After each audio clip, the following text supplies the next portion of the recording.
গাড়ি কে ভেঙেছে? আমি বাইরে থাকলে আমাকে মারতো। শুভেন্দু অধিকারী ময়ূক রঞ্জনকে তাড়া করে মারো। জনরোষের মুখে এবার পালিয়ে বেড়াচ্ছে শুভেন্দু অধিকারী। কলকাতার প্রতিটি মানুষ ক্ষোভে ফুঁসে উঠেছে।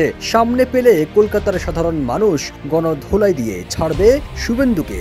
কথায় কথায় প্রতিবেশী দেশগুলোকে নিয়ে আপত্তিকর মিথ্যা ও বিভ্রান্তিমূলক ভাষায় খোঁচা মারা, এছাড়া হিন্দু মুসলিমদের মধ্যে বিভেদ ছড়িয়ে নিজ দেশের মুসলমানদের বিতাড়িত করাই যার লক্ষ্য।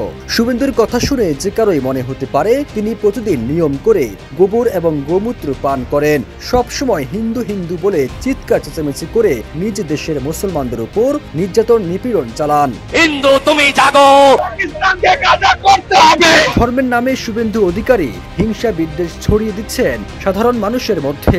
তার এসব বিদ্বেষী বক্তব্য হিন্দু মুসলিম সহ কলকাতার মানুষের মধ্যে বিভেদ ছড়িয়ে দিচ্ছে।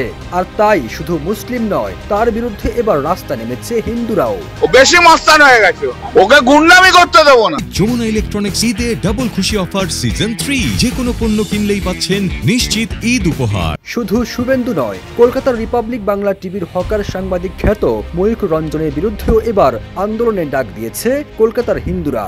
রিপাবলিক বাংলা টিভির অফিসের নিচেও অবস্থান নিয়ে বিক্ষোভ করেন দেশটির সাধারণ মানুষ। তারা বলছেন, ময়ূক এবং শুভেন্দু শুধু হিন্দু মুসলিম নয়, প্রতিবেশী দেশগুলোকে নিয়েও আপত্তিকর ও হিংসাত্মকমূলক কথা বলে সম্পর্ক নষ্ট করে রাখছে। এই দুই ব্যক্তিকে দেশ থেকে তাড়িয়ে দেওয়া এখন সময়ের দাবি। এই ময়ূক রঞ্জন হোসেনের মতো দাঙ্গাবাজকে অবিলম্বে গ্রেফতার করুন। বিক্ষোভকারীরা দাবি করেন, এই চ্যানেলটি ভারতের কট্টরপন্থী বিজেপি ও আরএসএস এর মুখপাত্র হিসেবে কাজ করছে। তারা বলছেন, ময়ূক রঞ্জনের আচরণ সাংবাদিকতার পেশার জন্য লজ্জাজনক। চিৎকার, অশোভন অঙ্গভঙ্গি এবং আপত্তিকর শব্দ চয়নের মাধ্যমে তিনি হকার সাংবাদিক হিসেবে পরিচিতি পেয়েছেন। তার এসব কার্যকলাপে শুধু বাংলাদেশের সুনাম নয়, ভারতের সংবিধানের মানও ক্ষুণ্ণ হচ্ছে।